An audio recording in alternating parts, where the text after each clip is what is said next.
Halo semuanya, perkenalkan nama aku Sheila Sita Purjana dari kelompok 1 kelas 11A. Pada tema proyek kali ini yang bertema demokrasi, aku berkesempatan untuk mewawancarai Ketua OSIS dan Ketua MPK SMA Negeri 74 Jakarta. Simak terus ya!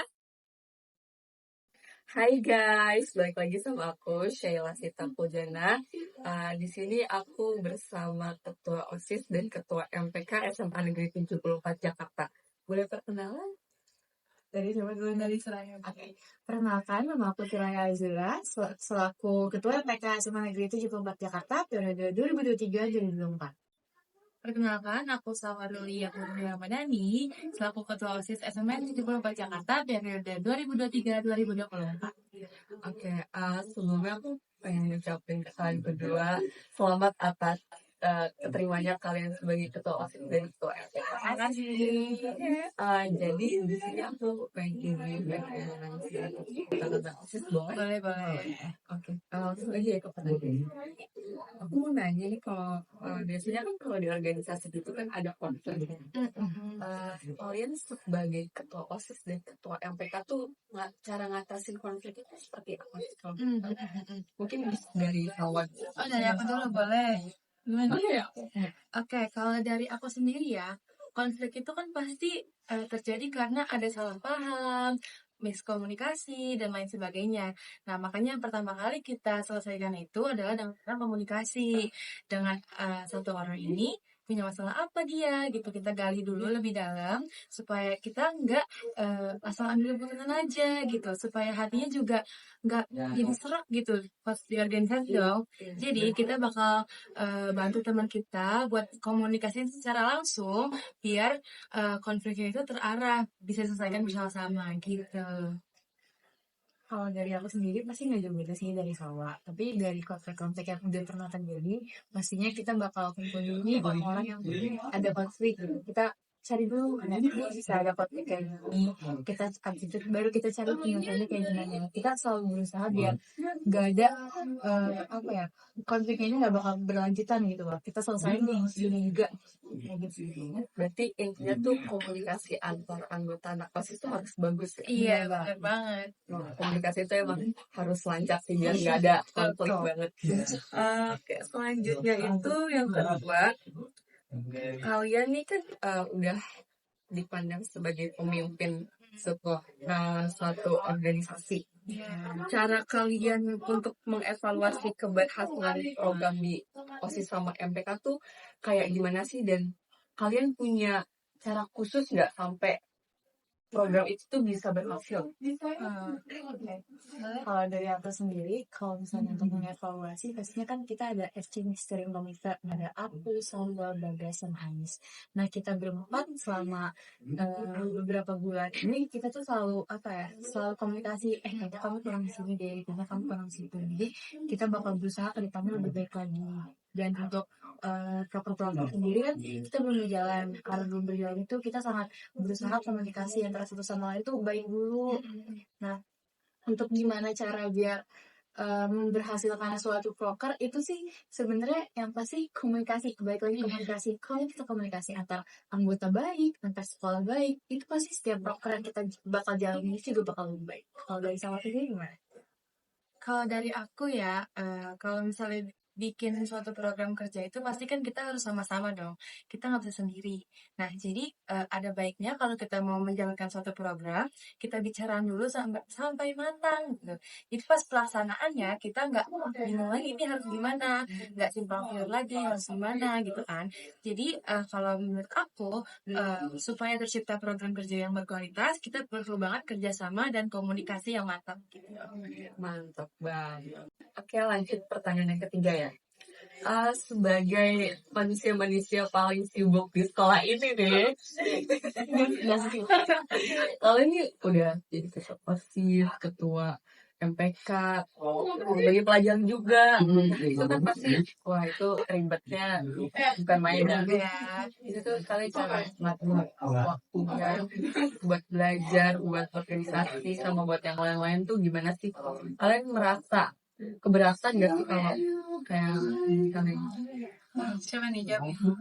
Aku dulu. Oke, boleh. Kalau aku sendiri karena aku tahu itu konsekuensi aku kalau itu jadi PMPK dan pelajar juga, berarti aku nggak bakal merasa kayak kenapa sih kayak gini. Soalnya di periode kedua kan, itu di periode pertama juga aku udah tahu kalau jadi anggota aja itu udah menghabiskan banyak waktu, apalagi kalau jadi ketua.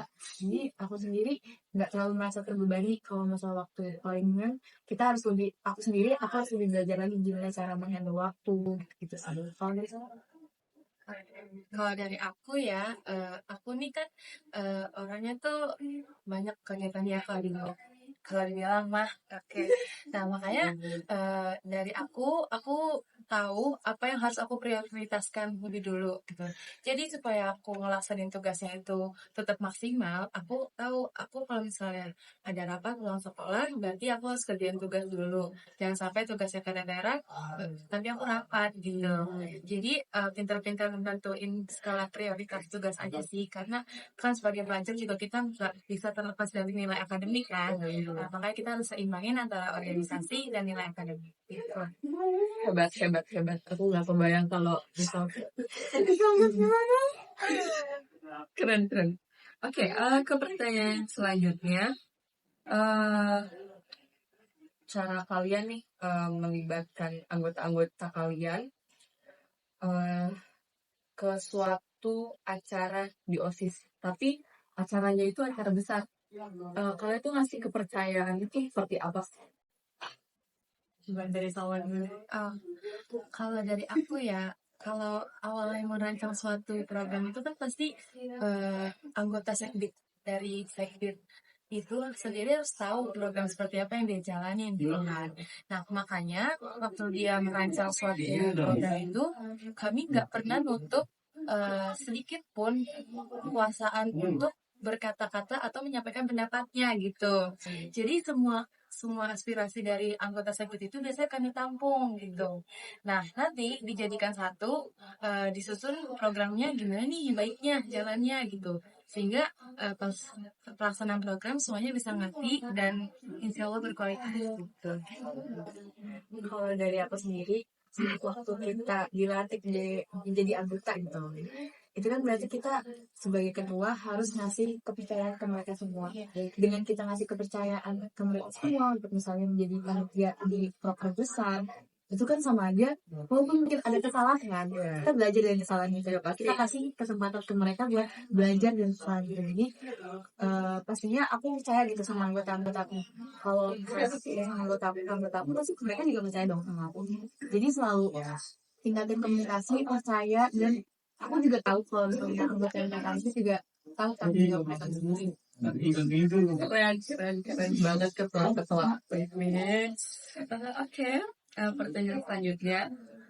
Bagaimana sih biar OSIS sama MPK itu lebih efektif mengkomunikasikan informasi kepada seluruh siswa? Kalau misalnya kan itu ada jalan warga sekolah yang bilang kayak OSIS ya berarti lo tahu semua informasi gitu. Itu tanggapan dan lagi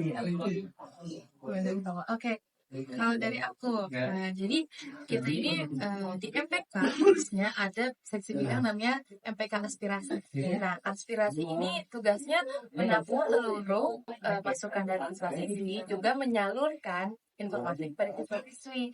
Nah, MPK aspirasi ini punya grup, nah itu grup isinya ketua kelas. Jadi kalau ada informasi yang masuk atau dari siswa sendiri ingin menyampaikan ke seluruh warga sekolah nih, bisa banget melalui MPK aspirasi gitu. Jadi yang tahu informasi bukan OSIS aja, tapi bakal seluruh warga SMA 74 gitu. Karena informasi yang kita terima pasti kita salurkan juga ke kalian semua gitu. Karena itu pertanyaan dijawab, aku mau jawab yang tadi, gimana kita nanggepin orang-orang yang kiranya OSIS tuh tahu ini, tahu itu. Sebenarnya itu pasti balik lagi, kita tuh tahu ya proker-proker atau hal-hal yang emang kita rencanain. Kalau misalnya kalau rencanain pasti kita nggak tahu dong. Ya pasti balik lagi dong, kita ngejelasin lagi ke mereka kayak, oh kita nggak tahu nih masalah ini, kita nggak tahu masalah ini. Aku sendiri sih nggak pernah malu buat ngasih tahu ke teman-teman aku kalau aku nggak tahu suatu hal itu gitu, karena ya menurut aku sebagai aku ketua mereka, ya yang harus aku tahu, yang aku tahu lebih dalam ya masalah atau hal-hal yang menyangkut MPK gitu. Kalau hal-hal di luar itu ya, kalau aku tahu kasih tahu, kalau emang aku nggak tahu ya udah aku bilang nggak tahu gitu. Iya gitu. Iya sih. Soalnya kan kadang tuh suka ada kayak, kalau osis ya berarti besok libur gak gitu. Kita mana tahu ya. Mungkin kita punya sekolah. Iya memang. Oke.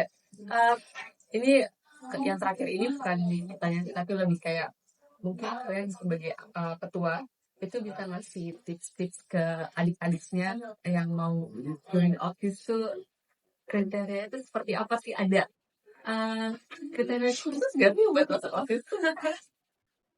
Gue sih Iya boleh. kalau kriteria khusus sih nggak ada.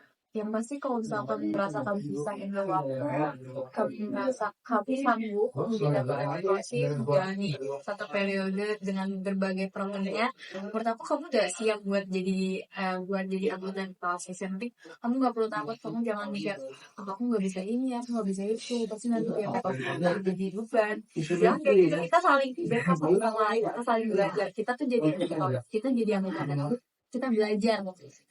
Jadi jangan karena kamu punya experience sebelumnya kamu merasa kamu gak punya bekal buat masuk MPK OSIS, karena kita di sini tuh belajar dari awal lagi. Dari awal.